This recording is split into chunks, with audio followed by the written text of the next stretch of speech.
Today we're at the Shoto Boat Ramp, just a few miles from downtown Kansas City at Riverfront Park. The waters went down a little, so things are coming out of the water. Creepy, unexpected things. Come check it out. What is interesting, I think, about what I'm doing here, one of the little interesting things, is what is at this day and time the largest crocodile in the world. Okay, and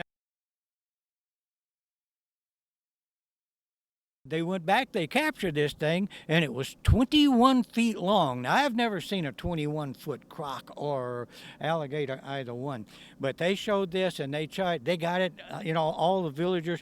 This guy still wanted to kill it, but the villagers said, listen, we could open up little shops and say crocodile tacos, and we could have crocodile T-shirts, and if this probably is the biggest one in the world, we could maybe improve our, So they did this, brought it back, put it in a pen. The guy still wanted to kill it, but they indeed notified the world, and tourists started pouring in from all over. So these people, suddenly they have this financial change in the village. We're not trying to scratch rice from the swamp. So your big plan is to have an alligator restaurant over by Knuckleheads? Knuckleheads would be the right place. I'd go over there for one. Are you a sculptor, or is your interest just driven by this story? There was a long time ago, so long I can't remember. I was either a history major, art minor, or art major, history minor. I can't remember.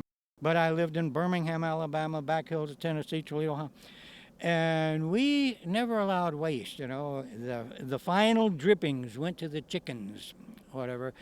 So anyway, it's been a month and a half ago maybe, this place flooded all the way up there. The water went down. There was this Missouri clay, which is great stuff. You could make pottery out of this stuff, or cannon shells for the Confederacy or whatever. But anyway, this whole thing here was covered, and to me that's an art medium that was going to waste, and I just couldn't stand it. So I got out here and I built my first one here, and I'm just coming along with it when the Parks and Rec guys come down, cool bunch of guys. We laughed and joked, but the guy who was the head dude, he said, can't do that. He says, our job at Parks and Recs is to keep this scraped so people can come fishing and get their boats in the water. So he said, we're going to have to scrape it. He said, I like what you're doing. He said, I was an art man myself in school. And so anyway, they had their big scraper. He said, but if in the process of our scraping all this mud off and dump it over behind the wall, we were to inadvertently spill a load or two along the way off the concrete. I said, that's it, right?